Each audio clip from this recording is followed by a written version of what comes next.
For the family, ain't nothing I wouldn't do. And they know what I'm going, no matter who. Stairs vacant, I'm plotting my next move. Shout my niggas is getting this stacking blue. Tell them watch for the jackers and undercovers. All the snitches and bitches that say they like it. Not a trapper, I die, but it wasn't me. Streets will snatch had you on somebody's teeth. Shout my nigga, they left him for dead. Hard to kill them, we come for revenge. Told them something won't happen again. For they caliber one in the head. Let them curses come blessings instead. Ain't no waters that I couldn't tread. You end up if your brothers ain't fed. At the table, we breaking the bread, yeah. Crown royal, I don't chase it. She ain't loyal, I replace it. Try and play me like I'm basic. I see clearly like lace it. If it's a challenge, I embrace it. Don't test me, then I ace it. Show my mental in, watch me lace it. Lawless going crazy. I sit a law of vendettas. Prove y'all wrong, my pleasure. Enemies use all measures, yeah. If you knew better, do better. Follow my lead, trendsetter.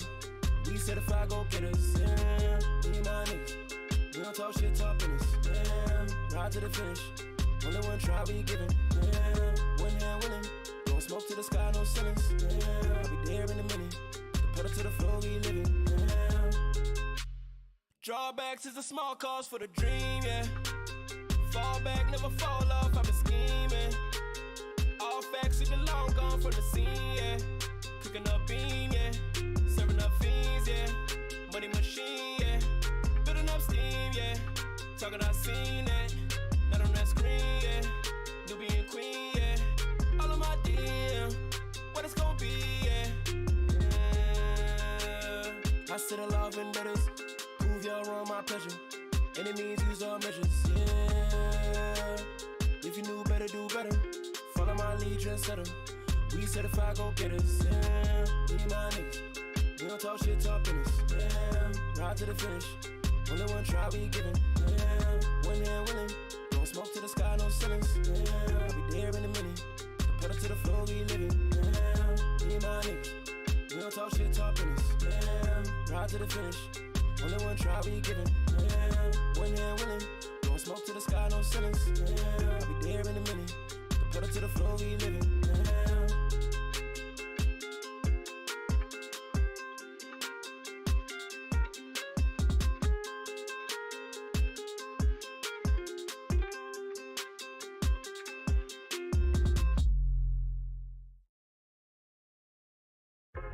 Better late than never, I suppose. I've been sleeping on this gold. Now I'm woken, boy, I'm fucking on it. Pulling shit together with my bro. Yeah, he keep me on my toes. So we cooking cause we fucking hungry. She just want a nigga with some goals. But this world so fucking cold. When she find love, won't know how to hold it. I've been feeling anxious on the low. I just leave it to the most. Life's a gamble and we never folding. Better yet, I welcome every wager and he take us from a line. Watch me make your money mine. Someone told me time is money, but see really that's a lie. Cause that dollar I can get it back, but seconds they go by. But don't get it twisted, I'm with it if it's by the check. I need compensation and all deposits come direct. Baby needed some shoes, lady need her a house, but I ain't counting the seconds, I'm just making it count. I woke up and decided to let them talk and I'ma be about it. And through it all, girl, I'ma be a rider for you. That's why I'm out here trying to change a dollar to two. And for the record, it's way more deep than what you expected. I'm playing chess when they saying king me, I'm yelling check me. I'm moving with a purpose and it's such a blessing. And in the end, it's worth it cause there's no regretting. I'm having a breakthrough. Break rules, yeah, that's something that the greats do. Ooh, don't ever let the evil take you. Yeah, I'm at the top and it's a break. They'll get it into the last straw, last straw. Oh, you know today could be your last call, last call. I don't ask permission, I blast off, blast off. Any and everything's a go, any and everything, yeah. I'm living proof for you doing you.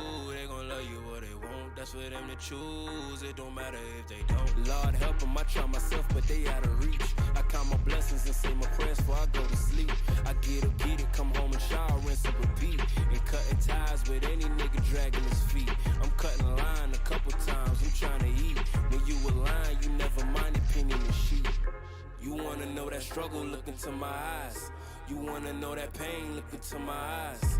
You wanna know that feeling that you feel when there's a million reasons telling you to quit, but instead you rise. You're guaranteed to lose if you never try. And this is something I refuse to the day I die. Yeah, I find a purpose and it's such a blessing. And in the end it's worth it cause it's no regret. I'm having a breakthrough. Break rules, yeah, that's something that the greats do. Ooh, don't ever let the evil take you. Yeah, I'm at the top and it's so break it and get it into the last straw, last straw. You know today could be your last call, last call. I don't ask permission, I blast off, blast off. Any and everything's a go, any and everything, yeah. I'm having a breakthrough. Break rules, yeah, that's something that the greats do. Ooh, don't ever let the evil take you. Yeah, I'm at the top and it's a break it and get it into the last straw, last straw. You know today could be your last call, last call. I don't ask permission, I blast off, blast off. Any and everything's a go, any and everything's a go.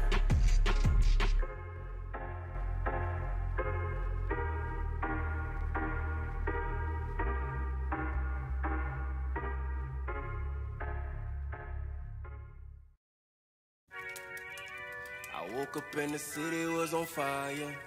You could see the pandemonium for miles.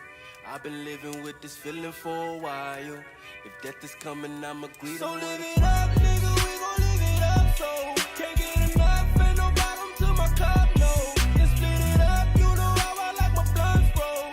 If I'ma go tonight, then I'ma do it right. So live it up, nigga, we gon' live it up. So can't get enough, ain't no bottom to my cup, no. Then split it up, you know how I like my blunts, bro. If I'ma go tonight, then I'ma do it right, yeah. I woke up and the city was on fire. You could see the pandemonium for miles.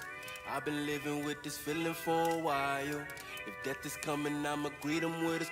I've been living like push the pedal to the metal till I see the flag blowing chunks out the ozone while I burn the gas crackers on my ass. Think I'm finna crash. I ain't worried till I hit the curb. Vision blurs, learn every word. Coupe in this filled with different flavors. They just wanna live something I could give life in the 16. Painting pictures like the 16. Even now I'm on my back stand at the ceiling wondering what this shit mean. I don't wanna this my whole life.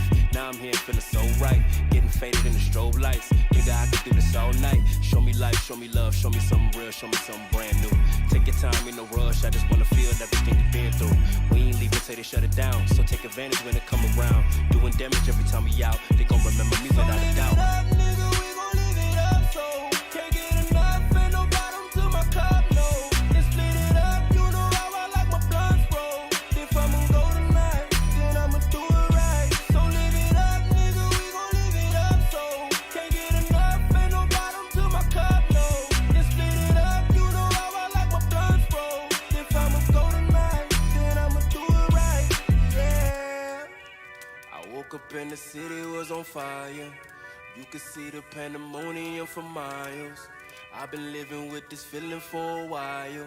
If death is coming, I'ma greet him with his. Everyone dies, but have you been living? Take full advantage of what you've been given. You woke up, you winning. If that ain't enough, fuck up a check and go live it up. Me and my niggas, we pull up and not ready or not. Before you know it, I'm feeling the vibe. Hard to ignore it, I can't even try, and that be a lie. Look, I seen a lot, but it's all over. Once you were left, I just crossed over. Cup full of Henny without soda. Remedy anything life throw you. On D&D for the night, so gold. Leave me a message when that toll roll. I hate you back when I get focused. Right now I'm on it and buy loaded. Look, the city is live and I'm trying to ride the wave. So let me get by, I'm here for a night, then I got a flight to take.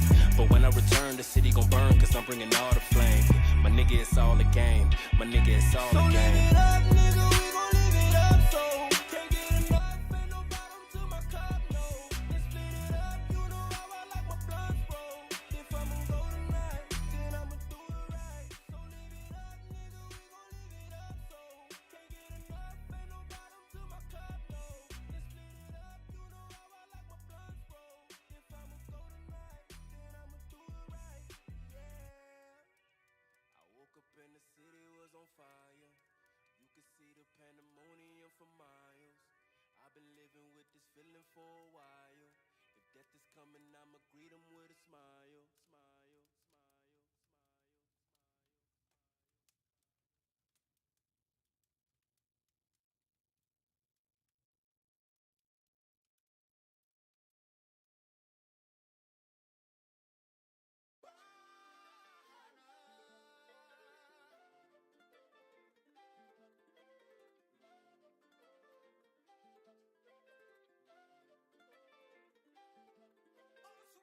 Legendary, in the groove, gotta stick a move. What you gonna do? Bitch, I'm in the best shape of my life.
it is, hey, I think that the mic has been on mute the whole time, the entire stream. Really? I think so. That's cool. Anyway, uh, so I really just I don't think I think I don't know. It's been a 2-yard dump every time. It's very Listen, when you don't have a line and every play call is Rashad White for 2 yards on the side or Leonard Fournette or whatever it is. That's another interesting situation. What's going on with Leonard Fournette is how he is stepped back and the lack of us being able to get him moving on a 3rd and 1. Like the amount of 3rd and 1s and 3rd and 2s that we've had this year and not been able to convert has just been pull your hair out terrible. It's the same play though. I mean, it's just the same play. Hand it. It's a halfback dive. It's a halfback dive. It's the same thing you run on Madden all the time. It's you're not running a counter. You're not. There's no whatever. Lenny seems to not have the speed to take a toss anymore and really cut a corner. I don't know. It's been a weird year. It definitely I hope Tom Brady. I hope Tom Brady doesn't go out like this. That's the only thing else. I don't think he's done playing football. I really don't. I hope that Tom Brady doesn't go out. I'm sorry. I should caveat that. I hope that Tom Brady doesn't go out with the Bucs like this. Right. Because it'd be sad. Because I think it's been a great relationship so far. And I think both parties will tell you that it's been a great relationship so far. That's the other thing that I think, too, from Tom's perspective. Well, but from Tom's perspective, too, all right, think about it as a player, right? You're older in your career. You're able to live warm weather on the water. You're able to pretty much have Wednesdays off. You're able to, have a lot of say in the game plan from what I understand. The Bucs have been so super lenient with Tom, too. I don't know. You think he's going to get that anywhere else he goes? You think if he goes to Miami, they're just going to be like, listen, take this many days off, don't worry, we know you, is he going to have that same relationship if he goes to a different organization? Is my question. I think he'll be able to write his ticket wherever he wants to go. But now, I agree with you. I will say I don't think that the Wednesday off is the thing anymore because obviously there was other things going on behind the scenes, with the divorce and all that other stuff and that affected his play this year. It really did, and I think that that's also why he will not retire. I don't know where he's gonna go. I'll tell you one thing I do hate is when I get on Twitter or Facebook and I see the where's he gonna go? Oh, Gronk is gonna come back. They're going to the Raiders. Oh, he's going to the Jets. So nobody fucking knows, man. So I could write an article that says that I could be playing for the fucking Bucs next year. Okay, and get a click. Well, who the fuck's this guy? Click. We gotta stop with all this bullshit reporting. Anyway, I will say, just to piggyback off that real quick, though, I think the most likely landing destinations when you talk about places for Tom Brady, people say back to New England. He ain't going back to Boston, bro. No. He ain't going back to the cold. He's not playing for Belichick again. They got Mac Jones. Just let that ship sail. Now, the Las Vegas stuff is extremely intriguing. I could see him definitely moving to Vegas. He's got Devontae Adams. He's got his little slot guy in Hunter Renfrow, right? You got a tight end in Darren Waller. Now, running back is going to be up in the air, right? Just Josh Jacobs want to return to that franchise. I feel like the writing's on the wall that he doesn't want to. Is his contract up this year? Yeah, he's a free agent. They didn't pick up his 5th-year option, and he went absolutely balls to the wall this year. Listen. There's rumors about him maybe going to Philly. Miles Sanders is on his way out of Philly. It looks like. His contract don't get paid either. Running backs don't get paid anymore. Yeah, that's the other thing too. Is that as a running back, how do you feel when you have so much? This goes back to the guaranteed contract thing, right? You have so much on your back. You're getting 20 carries, sometimes 25, 26 touches a game when it comes to catching the ball and running the ball, right? You have so much on your back, almost as much as the quarterback does, except you are getting hit and drilled over and over and over again. And what is the NFL's answer to that? Oh, you know what? Let's just not pay him. Let's just not pay him. Let them run themselves into the ground. We'll treat it like a business. Let them move on. We'll bring in a new kid out of college and have him run and do the exact same thing over and over and over. Yep, and that's pretty much the way it is. It's not the explosive play position. It's no different than offensive lineman. I mean, you might get the one here and there, or the defensive end, or something that that gets the big money. I mean, look at the Bears. And look what they did with Roquan Smith. And, this is going to kind of roll us into our Week 18 scenarios here. The Bears are sitting Justin Fields, so let's get into the little Bears here. Obviously the right thing to do. Wish they would have kept him up to try to get the record. But I think, as a Bears fan, we went in with zero expectations this year. We were predicted to be the worst team in the NFL. We ended up the second worst team. Probably still going to stay in that second number 2 spot. However, I would put a lot of things on it. That team is not the second worst team in the NFL. That team showed a lot of promise. It showed a lot of progression. And Justin Fields really did progress this year. And I'm not talking about his legs. I'm talking about his arm. Now, he did have, obviously, some stupid plays, stuff like that. But at least the Bears are just finally out of their misery. The Bears fans are finally out of our misery. It's weird because when you look at a 3-win Bears football team, you look at like, well, how can that be anything other than just abysmal? But right now, with his play and what we've seen, we're actually kind of okay. Hey, we're not in a bad spot.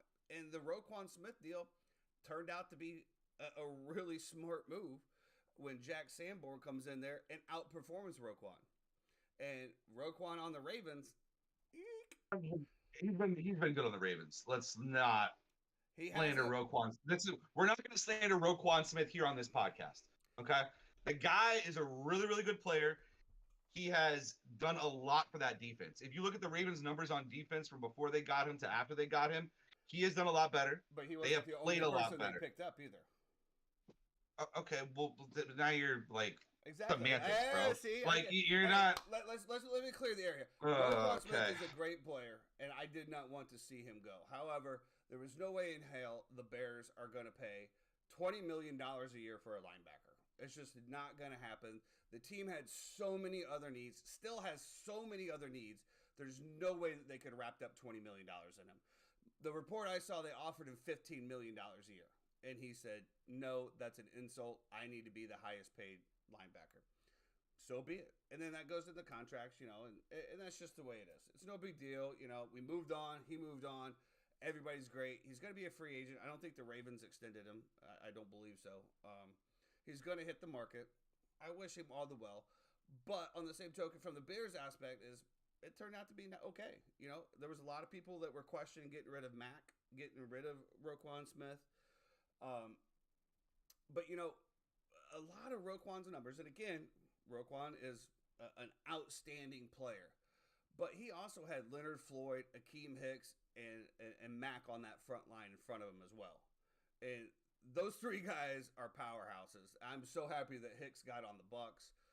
He hasn't really done a whole lot this year, but he is getting older. But I'll just never forget watching Akeem Hicks on the Bears and some running back, I can't remember what it was running up the middle, and the dude literally just stuck out his arm while he was blocking one guy and stopped him dead in his tracks and dropped him. I mean, dude was a beast. But at least the Bears... Go ahead. No, I was going to say, so one thing about Akeem Hicks is when him and Vita Vea have both played in the same game, if I'm not mistaken, the Bucs are either undefeated this year or they have one loss. But pretty much when the two of them have played together, the Bucs defense is completely different from what it used to be. So while Akeem Hicks doesn't have the flashy plays, he has been such a rock solid portion of that defense when he's been healthy and a key cog to the middle of Tampa Bay's success. And that's just been a big problem towards the end of his career, is just staying healthy, unfortunately. So yep. Yeah. I will say this about the Bears, and this is my opinion as an outsider, as somebody who is just kind of looking at it, who's not a fan and doesn't have a vested interest in it. I think that Justin Fields is going to be a fantastic quarterback in the NFL. I really do. I think the ability to run the ball, I think he gets out and he needs to do better at avoiding contact. Listen, I'm a big proponent of this. Send him to a baseball camp this summer. Let him learn how to slide. He did play baseball.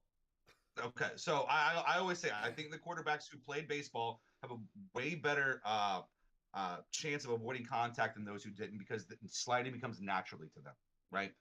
They're not going into every hit falling forward. There's just a certain weird mechanism in your mind that lets you, know that it's okay to just slide right there. I think Justin Fields is fantastic. I think they have to shore up the offensive line completely. I think the defensive back situation, you were so decimated by injury this year that it didn't really matter who you were playing because somebody was throwing up 30 points on you every game.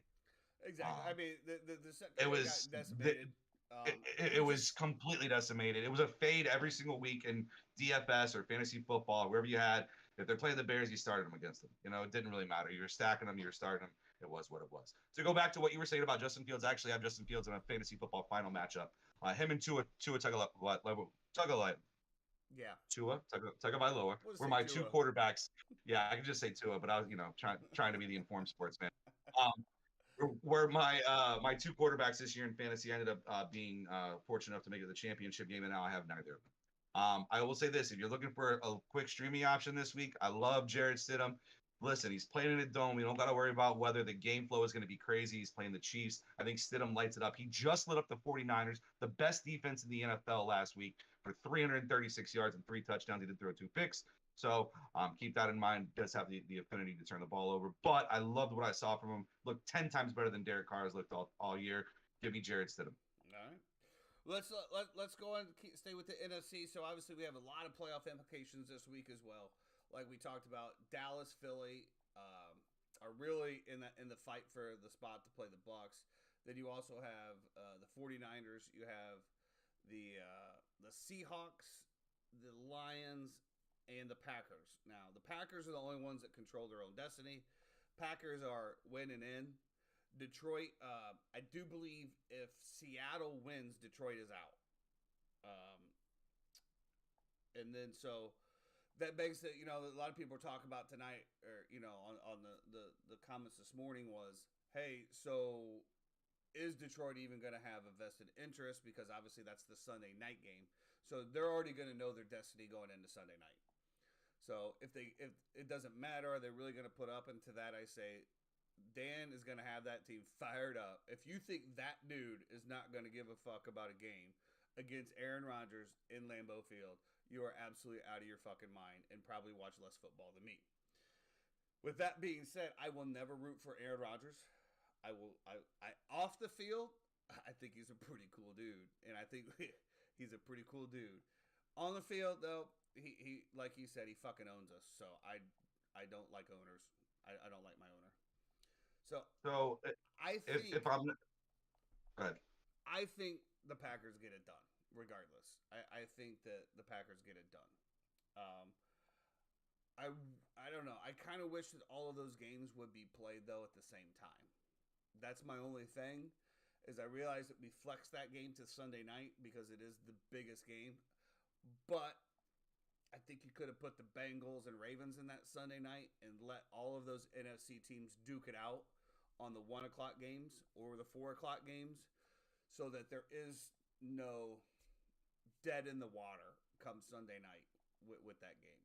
But like I said, I think that the Packers still get it done.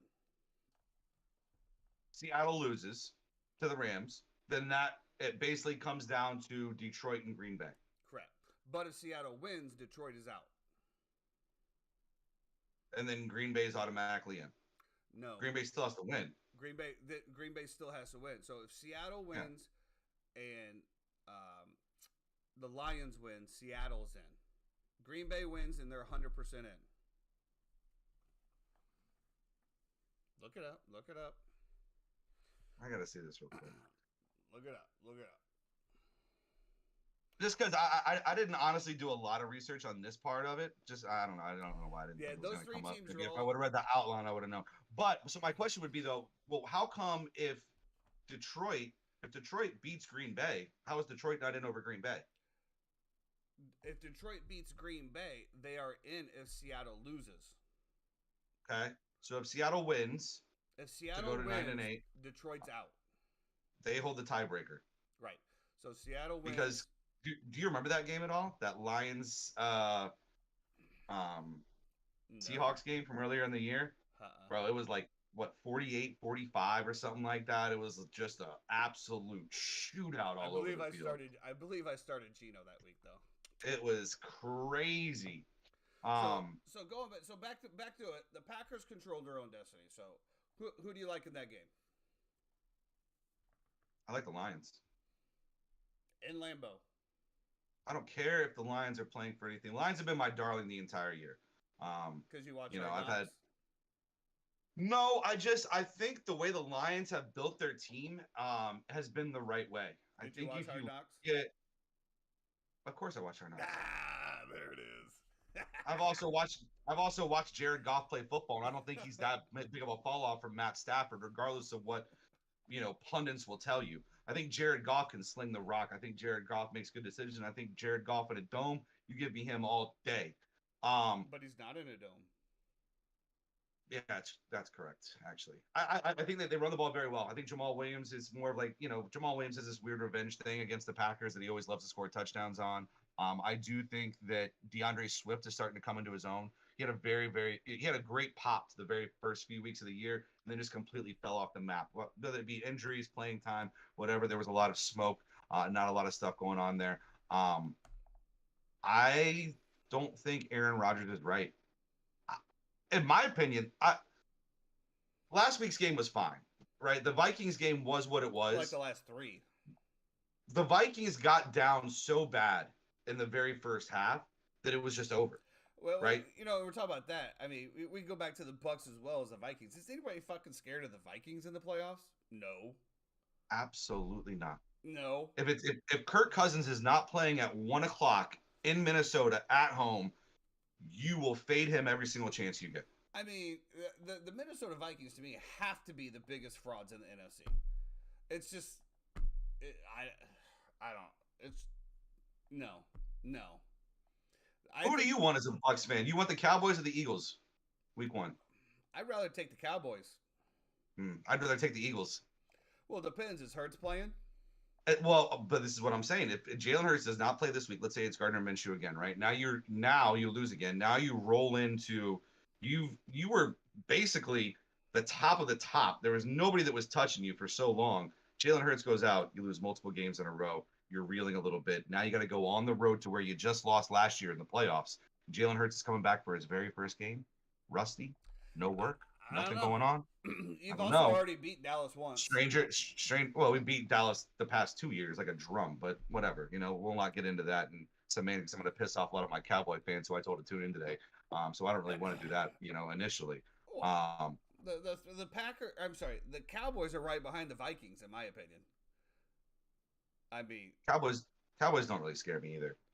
I will say this. So you were mentioning the Bears about everything that they have going on for them, and you got draft picks coming in, and I think the arrow on the Bears is just green and pointing up.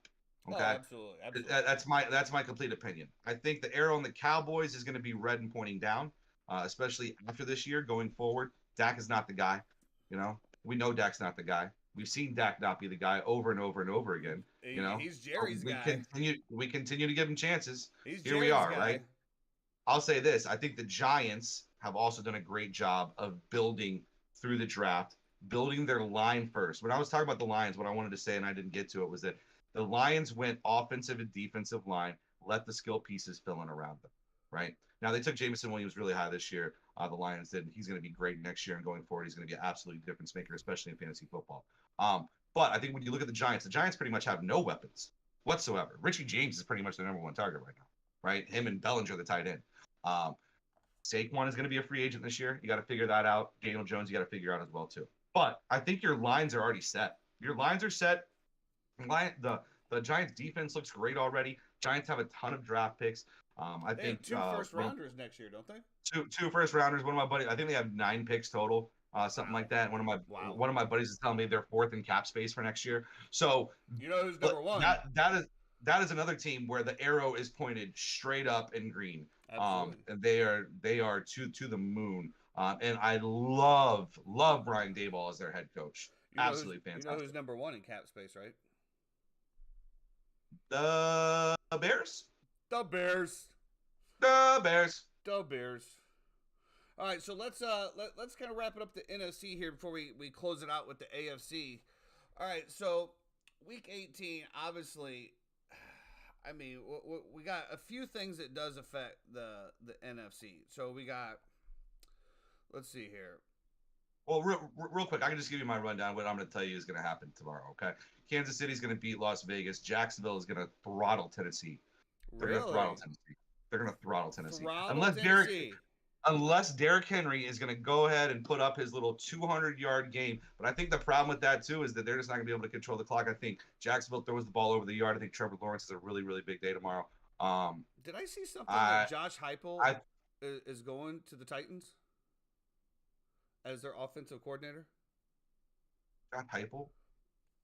Yeah, the coach from Tennessee. Why?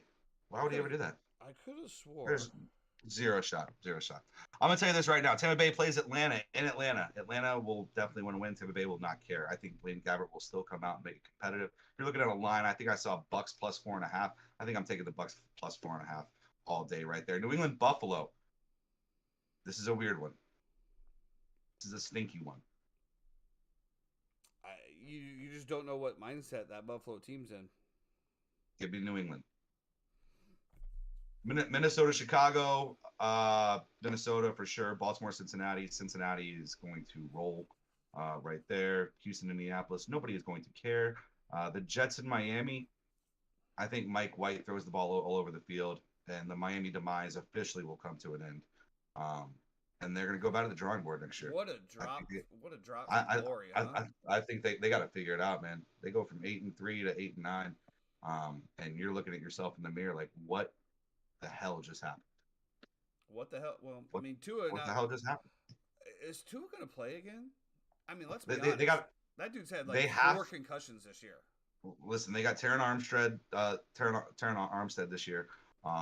They have to get better on their offensive line. They have to protect the quarterback. Their running game has been solid. They just don't go to it as much as they should, I feel like. I feel like Mostert and Wilson have been a great 1-2 combo when they're both in the field. But for some reason, they continue to just chuck the ball over the yard. I don't know. Give me the Jets all day in that game. Carolina, New Orleans. I was going to save this for later, but I do want to say this. Jameis Winston just got voted by his teammates with an award that is basically like the Perseverance Award. And if we're going to look back on that draft a few years ago, what we're talking about 6-7 years ago now, when Jameis came out, and it was him and Mariota, right? Mariota played for the Falcons this year. Mariota quit on the Falcons this year when they named Desmond Ridder starting quarterback. Literally quit. Correct. Left the team. Jameis has been benched pretty much the entire year. Everybody on the team has no idea why. None of the beat reporters get it. They don't understand. And still his teammates voted him as the best teammate that they have. I'm just going to leave it at that. Give me New Orleans in that game right there. Go ahead. You know why? You know why he does that, though? Because I feel like Jameis Winston wants to stay in the league. Regardless of what, if he's a quarterback or whatever. I think Mariota... He loves football. Yeah, I think Mariota is just, it's kind of like take my ball and go home mentality. But again, you don't know the conversations behind the scenes. Just like the same thing that you talked about Miami last year, and who was it? Who was their coach that got fired? That filed the lawsuit. Oh, Brian Flores. Brian Flores, right? Everybody at the time was like, "What the fuck?" Now we did also know that the Peyton thing was coming, but then it also came out that he told Tua that he wished that he didn't draft him, that he wasn't drafted on the team. Like, what the fuck? Like, how do you say that to a player? But again, you don't know 100% what's happening behind the scenes. Maybe the coach looked at his face and said, Mariota, you just fucking suck.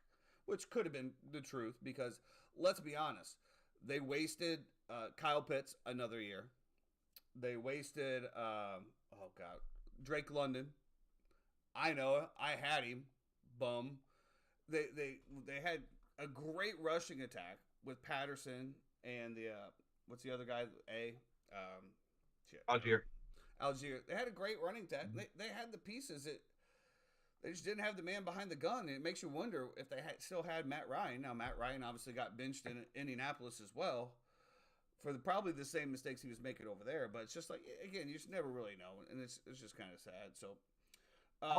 Felipe Franks any burn out there, you know what I mean? Like guy can air it out everywhere, throw it all over the field. You know what I mean? It's gonna be. It's crazy. The last point I want to make it, and as far as those quarterbacks is, when you look at Brock Purdy, right, Mr. Irrelevant that has come out here, okay, and then you also look at, God damn it, who's the Titans? Who are the Titans starting this week? They're actually starting Josh Dobbs. Josh Dobbs. Okay. Yeah. Now, both of those guys didn't really get a shot. Okay. I'm a firm believer, going back to when, they were talking about the hiring of Jeff Saturday, right? And everybody was all up in arms, and Ryan Fitzpatrick and Richard Sherman were up on Thursday Night TV saying how it's just a rigged system, it's not fair. And Ryan Fitzpatrick looked in the camera and said, what needs to change is the people need to get opportunities that aren't connected, that aren't, buddy with the coaches. And I look back at my wife at that time, I go, that guy has never worked a day in his life, because that's how the world works. But with the emergence of Brock Purdy and stuff like that, I'm a firm believer, but there are dudes sitting on their couch that have played that can play at that level and that have never gotten a fucking shot. Same You mean thing, like Colin Kaepernick? no, he had his shot. I'm talking about people that never even got the shot. The people, yeah, I know, stir that fucking pot. I'm talking about the people that played football, but they didn't check. Maybe they were 5'9" and they weren't the 6'2", or they were 6'2" but not 6'4". Maybe they were 10 pounds over. Maybe they just didn't have a good pro day. Maybe they just didn't, a lot of quarterbacks don't practice well either, but they put them in the game and all of a sudden it's just like, bam. I'm just a firm believer that there's a fucking lot of people out there that can play that game at that level that have never gotten the shot. Guys like Charlie Ward and T. Martin and Eric Carr, some of these guys who were like unbelievable college players, and they told them they were too small to play quarterback in the NFL. And you go back, now we got Kyler Murray, little Kyler Murray, doing this all around the field and in and out of everybody. But these guys were too small back then. What was the meme that it said that once you picture Kyler Murray running as a baby with a toy in his hand, you'll never unsee it. And that's all I fucking see now is this little baby running around with his arms because they don't move. So he's like, ah! Yeah. But it's just whatever. All right, let's close this out. So the AFC now. All right. Yes. So we got the AFC North. We got the Bengals. We got the Ravens. I'm saying the Bengals take care of business. That's a done deal. Bengals by a lot. I don't know by a lot, but I think the Bengals get it done. This Bengals team is different than the Ravens played earlier this season. I think Kansas City closes it out. They get the number 1 seed, and then what is it? Buffalo and Cincinnati are tied, right? If Cincinnati was a game back of Buffalo going into that game. Okay, so if the Patriots do beat the Buffalo Bills, then they'll be tied. Yes. So that's assuming Cincinnati wins. That's going to be an interesting scenario. Okay. Well, it's only going to be a scenario if they have to either play each other, or if they have to go to Kansas City to play. Well, if they're tied though, who gets the higher seed? I'd have to look that up. See, this is the shit I'm talking about. Gotta go head to head, but the head to head is canceled game, so then it would go by division record or conference record. One of the two is the first tiebreaker. After that, I don't know. That's what I'm saying. Honestly, I don't care who it is. I don't care. So anyway, so you got them. The Jags are in, right? The Jags and Titans are for the division tomorrow night. I think everybody's rooting for the fucking Jags, right? I mean, how can you not root for the Jags at this point? Just a poverty franchise that has been through the ringer for 20 years. Mm-hmm. Yeah. And I said when Trevor Lawrence came out, he's the best quarterback prospect I've ever seen in my life. That includes Andrew Luck. That includes Peyton Manning. That does not include John Elway. Better than Bo Callahan? Better than Bo Callahan. Well, I mean, yes. Better than Bo Callahan. Okay, better than Bo Callahan. Give me sunshine all day, baby. That kid, I mean, you're talking about it as a kid who's 6'4.5", who runs a 4.5 40, who can make every single throw and every single read on the field. It just was going to take him a few years to get adjusted and get adapted. And then he had to deal with Urban fucking Meyer. And they thought over Urban and over Meyer again. was the one. Like, what a clusterfuck that was, huh? Oh my God, bro! They should have lost their franchise right then and this there. This poor kid. He almost got written off after 1 year because of Urban Meyer, dude. Like, it's absolutely insane. Anyway, let's move on. Urban Meyer kicked me. Yeah, this man was walking around. You're kicking your place kicker? right? It was the place Make the kicker he kicked, fucking right? kick. Poof. Yeah. Let me show you how to make a kick here. Jesus All Christ. right. Well, with that being said, that's going to pretty much wrap up the show. Final thoughts, Jeffrey? Not really. I am looking forward. So we were talking about next podcast. I was saying I think we do it on Tuesday. I think we do it after the national championship game on Monday night, instead of going with Monday to do it. What do you think about the national championship game? By the way, what do you? And also we didn't really touch on the college football playoff games at all that we saw this past weekend. Oh yeah, we got a few minutes that we can knock that out. Yeah. Well, let's go with the Ohio State. Is it Ohio State TCU? No. Yep. Yeah, no. So it was no, it was Ohio State and Georgia that played. But before the game, I sent a few texts and such, and I said I thought the key to the game was going to be whether the Georgia Bulldogs defensive front four, front six were going to be able to get pressure on C.J. Stroud. I thought C.J. Stroud looked fantastic. I thought the offensive line for Ohio State looked pretty good as well too. Obviously, they marched up and down the field. My one thing was that if you're going to talk about, and I thought Georgia got a really bad draw on this by getting Ohio State, because I think if there's any one team that's out there that's going to be able to match up with them dude for dude, it is Ohio State. It's like sort of Ohio State or Alabama or somebody like that. Those are pretty much the only two that can line up and have 5-star versus 5-star at every single position and say, let's get there and let's run this. And honestly, it was a fantastic game. If Honestly, they didn't it was. have Ray Finkel, they probably would have won. That was a tough one. The laces were in. I did see that on a slow-mo. Unfortunately for the kid, listen, you're in a big pressure Was the situation. laces really like that. in? No, they were out. Oh, you had me fucked. But dude, the way that it's synced up too, with like him going to hit the kick at midnight as the clock is ticking down, and like I can only imagine the That family was fights that so were going much on. pressure. Like, Oh my god! like it's too much. That the kid has been absolutely fantastic all year. By the way, let's give a caveat to that. Their kicker for Ohio State has been really, really good this year. Oh, bro. Unfortunately, got put in that position and just didn't come through. But listen, he's going to build off this. I guarantee you he's going to get a shot in the future to make a kick like that. And I guarantee that kid's going to come through. Well, whether it be in the XFL or the AFL or the CFL or the NFL, I'm sure he'll have a chance to redeem himself at some point. Now, watching that TCU Michigan game, I will say this. So hold on. Let's finish up on the Ohio State here first, because let's also just say it wasn't a chip shot. It was not a chip shot. Wasn't it like 50 yards? 40? Yeah, they didn't do them any favors in the last 30 seconds of that game before they ran him out there. Like, it wasn't like they were like, oh, let's get him an extra 10 yards real quick. It was like they were still trying to pump, and I'm like, yeah, please, like, pump the brakes on us a little bit, But so I mean, just the pressure, hindsight's 20/20 always.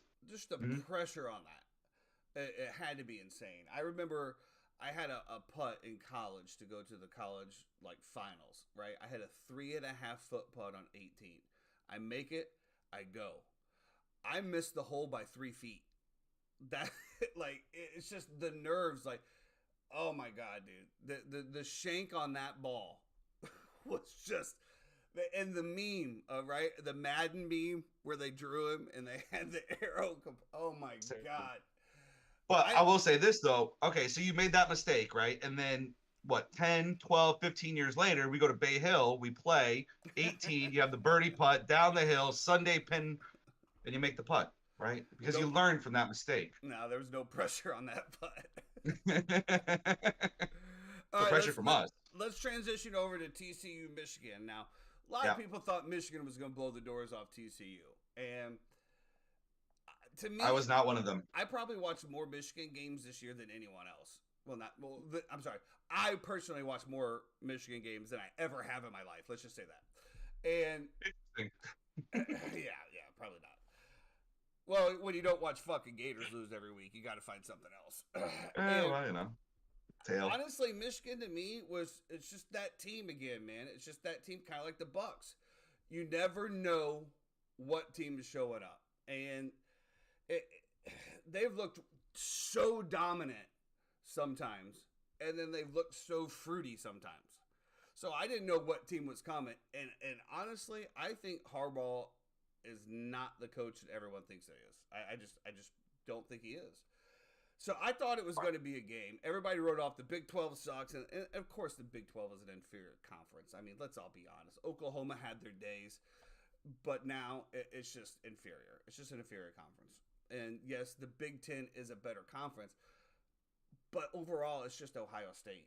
That's really it. Who, as a Gator fan, I love playing Ohio State because they just can't hang with us. So I didn't think that it was going to be a blow the doors off game. Yeah, you can come back to that if you want. Look it up. I know. And, you know, I was not surprised. And honestly, I was rooting for TCU. And honestly, as much as it pained me to root for Georgia as an SEC, I did root for Georgia because I hate Ohio State that much. And I also hate the Big Ten that much. Even though growing up, I'm an Illini guy, and there's still a little piece of me, which was also very fucked up this year, that the Illini were actually a better football team than the Florida Gators. Whew, that was a family conundrum. But I think Michigan got what they deserved. We can go down that college football rabbit hole at another date and time. We don't have enough time to talk about all that when it comes to that. But I will say this. So TCU, I think what a lot of people slept on TCU was that they brought in a lot of transfers over the past year. A lot of guys who came in who were going to be, you know, fifth-year seniors or whatnot, grad transfers, came in to get immediate playing time and get in there and play. And when you have guys who come in and they fit your culture and you're able to see what they've done for a year or two, you know if they go to class, you know if they're screw-ups, you know if they have problems with certain things. When you're able to already have that and you have game film on them, and then you can go bring those guys into your program, sometimes it is better than getting those high school kids. Now, foundation of programs are going to be built on high school kids. I agree with you when it comes to Harbaugh. I don't think Harbaugh is what everybody thinks that he is or what we build him up to be. I think Harbaugh is probably fed up with what has gone on with NIL and the way that everything has kind of gone through it. And I would not be surprised to see Jim Harbaugh going back to coach the Indianapolis Colts after this year. That being said, to the Broncos? No, Panthers. Panthers. I would think the Colts, just because he played there, he has history there, he knows Irsay. He's still in that upper Midwest portion of the country, and he's able to kind of be happy. Watching the game, TCU was the better team. Oh, no doubt about it. TCU was the better team. Max Duggan, you have to throw a spy on him everywhere that he goes because he's going to make the right decision. He sees the field very, very well. He can make good throws. Honestly, the two picks that they had were complete flukes. They hit the wide receiver right in the hands or in the chest, bounced up, and then Michigan got the ball. It wasn't like Michigan created the turnovers. It was more a mistake by TCU. That being said, Michigan's going to still recruit their butt off. They're still going to do well. I do think TCU will have a puncher's chance in the first half of this game. But I do think that SEC line, speed, front seven, everything is just going to end up being way too much for TCU, and they're just going to end up running downhill on a ball game. I know that hurt you to say that. I know that hurt. It's okay, though. Yeah, you know, I don't know. I think this line opened up at whatever. I think this line 13, opened up at 13 and a half. It looks like it's down to 12 and a half now. To me, I can see them covering. To me, this also, and we could get into a whole episode, which we probably should, about NIL and the college playoffs, because I have a fucking lot to say as a former Gator booster, a lot to say about NIL. But what I will also say is that when you get to the national championship game and you have supposedly the two best teams, correct? How is it a 12.5 point spread? The playoff system did not fucking work there. It just didn't. Well, let's be honest. Let's be honest too. Okay, so if you look, people said TCU shouldn't have been in, right? TCU's common opponent they had with Alabama was the University of Texas, right? They both played Texas. Alabama barely beat Texas with Texas's backup quarterback. TCU stomped on Texas with Quinn Ewers playing quarterback. So to me, TCU's win was more impressive against the common opponent that they had.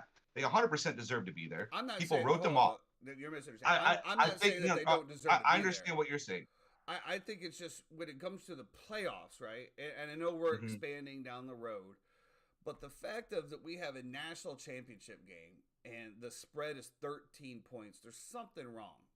I mean, I agree TCU should have been there. I do believe that Nick Saban also made an argument. You know that, hey, so if you're telling me if you put Alabama versus TCU on a neutral field, you're telling me TCU is going to be favored. No, they're not going to be. So therefore, everyone collectively knew that Alabama was the better team, but they didn't perform throughout the season in order to garner the spot, which I don't think that Alabama deserved to be in the playoffs at all either. I'm saying that when we get to a Super Bowl, right? When we get to a Super Bowl in the NFL, have we ever had a 13-point dog in the Super Bowl? Look that up. I'm going to say no. I'm going to say What was the Giants spread against the Patriots that year when the Patriots were undefeated with Randy Moss? That would be the only comparable thing I could think of I think in terms of. maybe And then what ended up 7.5 happening? And then the Giants still won the game anyway. on the perfect season. I was actually. But rooting for look, the Patriots let's there. be honest, right? What Nick Saban is talking about is what the public view of this is, correct? Because I wouldn't say basically, that. A lot of people went against but- Saban. well, but the job of a sports book, if you're going to create a line and you're going to create a favorite, is to get action on both sides, correct? Because they pay the juice on both sides, and you're going to end up winning if the bets are all 50-50, the juice is going to end up getting paid. You're going to win no matter what. It's a win-win for everybody. You don't want to have liability on one side or the other. You don't want to put up a bad line. So 13.5 is a line that they feel like is going to garner the most action on both sides, which means people are going to say, yes, I think TCU, I just watched them, beat Michigan. I think they're better than 2 touchdowns. Then people are going to say Georgia is loaded, and they're loaded for the next few years. There's no way TCU can hang with them on the front 7. They guaranteed beat them by 14 points. So that line is hung to try to get action on both sides. I don't think it's actually indicative of how the game is going to end up playing out. All right, we'll call the game. What do you got? I think Georgia wins, but I do think it's by less than 10 points. I'll say Georgia by 21. Okay. Yeah. Now I do. I think. I mean, obviously there's some bias there, but No, there's no bias. No bias. That's Did I just see I what? think. Okay. The point total 63. Mm-hmm. I think that's way too much. Well, I mean, is TCU going to put up that many points against Georgia? I don't think so. That's why I say you can give me the plus 13.5 and the under 63 all day, and I'll combo them on Might be time for the one game monster teaser. Monster teaser. Anyway, I feel like you tease it the other way and take the over, though. I don't know. We'll see. All right. Anyway, you do it both. You take TCU and the points. Oh, you yeah, take yeah. Georgia and the points. You take the over and the under, and you get 13 or whatever on that. So like I said, I just hope it's a good game. I really feel like you just never know, man. And and like I said, when we're going back to the recruiting stuff and like what we're talking about, and you go back to the NFL draft and look how many first round picks actually become superstars in the NFL. It's a minute number. And then you go look at how many 5-star recruits, right, actually make it and become that impact player. The majority of them are 3, maybe a 4, even some 2s in there. But you know what? It has one difference in my opinion: that how much that kid wants it. How much heart does that kid have? I don't give a fuck about the $1 million. You saw it at Texas A&M. Highest NIL. Now, granted, it was their first year, whatever, but they suck dog's ass. Because when you get paycheck players, you look back to Jerry Maguire, man. When you're a paycheck player, man, it's just you're not going to be taken care of. It's plain to see that you're there for a paycheck. And I really believe that the underdogs, which is why everyone loves an underdog, usually comes with more heart. And I hope that's what we see. I hope it's a great game. Honestly, I could care less if TCU wins or loses. I could care less if Georgia wins. I don't need to defend the SEC. I have to fucking face Georgia, every year and get my doors blown off. Hopefully that changes in 2 to 3 years. We'll see. But obviously Georgia is the new dynasty right now. I mean, they've taken Saban's crown. And everybody's going to be rooting for TCU, probably including myself, because we all love the underdog story. Going from unranked to the national championship. Brag at home, kids. And that just goes, think of what that's going to do for their recruiting. You're in the state of Texas, man. State of Texas is probably second hardest outside the state of Florida to try to get those kids. And Texas Christian University is going to beat out Texas A&M, University of Texas. in recruiting if they pull this off. And I think that I'm with the rest of America. I hope TCU actually wins. He can coach, man. Don't sleep on Sonny Dykes. He can coach. All right. Let's go. He's got it. So everybody, I really appreciate everybody that tuned in today. I'm not sure about the sound issues from the beginning. I'm not really sure. We'll have to go back and look at that VOD. But regardless, we're gonna do it. So we can just go and decide this now. We can do the Monday episode, or we can do because we do have the NFL, and then we could do a quick snippet on Tuesday as well. We could do a double one. It's up to you. We'll figure that out on the stream. Make sure that if you guys are following, that you follow on Twitter. That's where we're going to put out most of our information, schedules, if there is any type of schedule change, any type of update, if we add anything. The majority of times will be on Monday, Friday at 11 o'clock. We could be adding some stuff in there as well. You just never know. This is why, this sportscast and this current podcast. It's different than anything else that you're going to find. We're going to be here for a while. We're going to give you the opinions that necessarily aren't the most popular opinions. And probably I'm going to give you a lot of uninformed opinions because I don't give a fuck. This is what I see when I'm sitting down. I see the same fucking 2-yard rinky-dinky plays. I see the same bullshit prevent defense in the last minute that allows a team to score no matter fucking what. And I'm going to call it out, and it's bullshit. So hopefully you guys stick around for the ride. And we're going to be around here for a while. So much. Peace and love. God bless. Have a great weekend, everybody. Okay?